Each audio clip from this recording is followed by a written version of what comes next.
Sio kwa nini watu wanaita kampuni za mikopo kausha damu?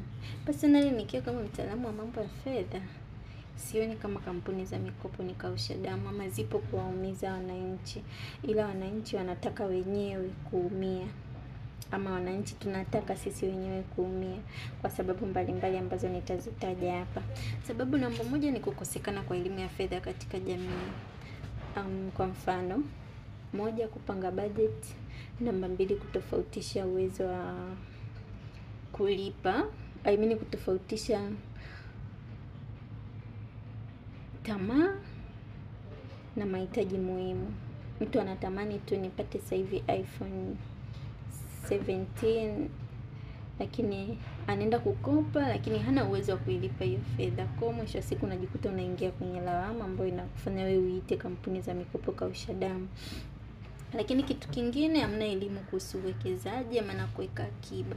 Mtu ajui kwamba anatakiwa kuweka fedha zake akiba ili kama amekopa mwisho wa siku aje alipe hilo deni lake. Kwa hiyo inapelekea watu kuziona kampuni za mikopo zipo kuwaumiza, lakini jibu ni hapana. Lakini pia inapokuja kwenye upande wa marejesho sasa, umekopa kwa tamaa ya mambo fulani, labda nataka nionekane na mimi na maisha mazuri, nataka nionekane natumia simu kali, naenda na fashion. Kwa mwisho wa siku najikuta nashindwa kurejesha fedha. Kwa ninapokuja kufuatiliwa na naziona kampuni za mikopo wabaya. Kwa hilo ni jambo la kwanza. So jamii inatakiwa kupatiwa elimu ya fedha sana kama inavyotolewa elimu ya ukimwi, kama inavyotolewa elimu nyingine. Jamii pia inataka elimu ya fedha sana. So binafsi nipo kusaidia. Hiyo ni sababu ya kwanza. Sababu ya pili ya watu kuziona kampuni za mikopo na kuziita kausha damu ni kukopa kwa matumizi yasiyo ya msingi ama ya lazima. Watu wengi wanajikuta wanakopa fedha haraka kwa matumizi ambayo hayaleti faida yoyote. Kwa mfano, kwenda na fashion, outing, kwa ajili ya mahusiano. Kijana unakopa ili ukamfurahishe mpenzi wako. Kwa ajili ya simu mpya, imetoka simu fulani, imetoka iPhone 17, unaitaka, unaenda kukopa. Na mambo mengine kadha, unaenda kulipa mahali, unaenda kufanya sherehe, birthday party, harusi. Sasa kujiuliza, je, haya matumizi yanaweza kukuzalishia fedha ambayo unaweza ukaitumia kwenye kulipa mkopo wako? Hilo swali tunatakiwa kujiuliza. So hapo mwisho wa siku kwa mambo kama haya, tunajikuta kabisa unaingia kwenye mwisho wa siku deni linakuwa, unapokuja kudaiwa unaanza kujilaumu na kuona kama unaumizwa na kuanza kuiona kampuni ya mkopo ni adui kwa upande wako. Ndipo hapo jina la kausha damu linapokuja. Lakini binafsi kampuni za mikopo hazipo kuwaumiza na wala hazipo kukopesha watu kwa lengo la matumizi kama hayo.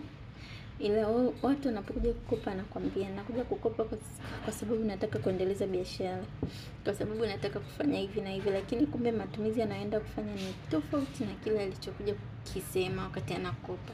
So mwisho wa siku anajikuta kampuni iliyomkopesha na mkopaji wanakuwa maadui. Hapo anaanza kuiona kampuni ya mkopo kama nini? Kausha damu. Lakini jibu ni hapana. So tunatakiwa kujiuliza mara mbili, unakopa ili ukafanyie nini hiyo fedha? Je, unaenda kufanyia matumizi yaliyo ya msingi au kuzalisha fedha nyingine kwa ajili ya kulipa mkopo au hapana? Na sababu ya tatu kwa nini watu wanaziita kampuni za mikopo kausha damu ni kukosekana kwa nidhamu ya fedha katika jamii. Jamii yetu haina kabisa nidhamu ya fedha. Yaani mtu haiheshimu kabisa fedha yake, hata iwe 100 ni hela, bila 10,000 100 haiwi hela. So mtu anakuwa hana ile nidhamu ya fedha. Kwa mfano kuweka akiba, kwa mfano kukagua matumizi yake ya kila mwezi, kwa mfano kuwa na emotional spending, matumizi ya hisia, kwamba unataka kitu fulani kwa sababu nahisi kitu fulani kinanifaa, so natakiwa kupata hela kukinunua. So haya mambo yanapelekea kuziona kampuni za mikopo kama kausha damu, lakini jibu ni hapana. So kwa mfano, mtu unashindwa kuweka akiba, unafanya biashara, ndio inawezekana kweli umekopa ukafanya biashara, lakini kwa sababu hauna nidhamu ya fedha, ukipata faida tu unaenda kununua nguo mpya, ukifuta faida unaenda kuongeza kabati ndani badala ya kuweka akiba ili mwisho wa siku ikusaidie wewe binafsi na kuweza kurejesha deni lako. So hii ni sababu ambayo pia inapelekea watu kushindwa kulipa madeni yao, mwisho wa siku najilaumu na kuweka uadui kati ya kampuni iliyokukopesha na wewe mkopaji. So tunatakiwa kubadilika.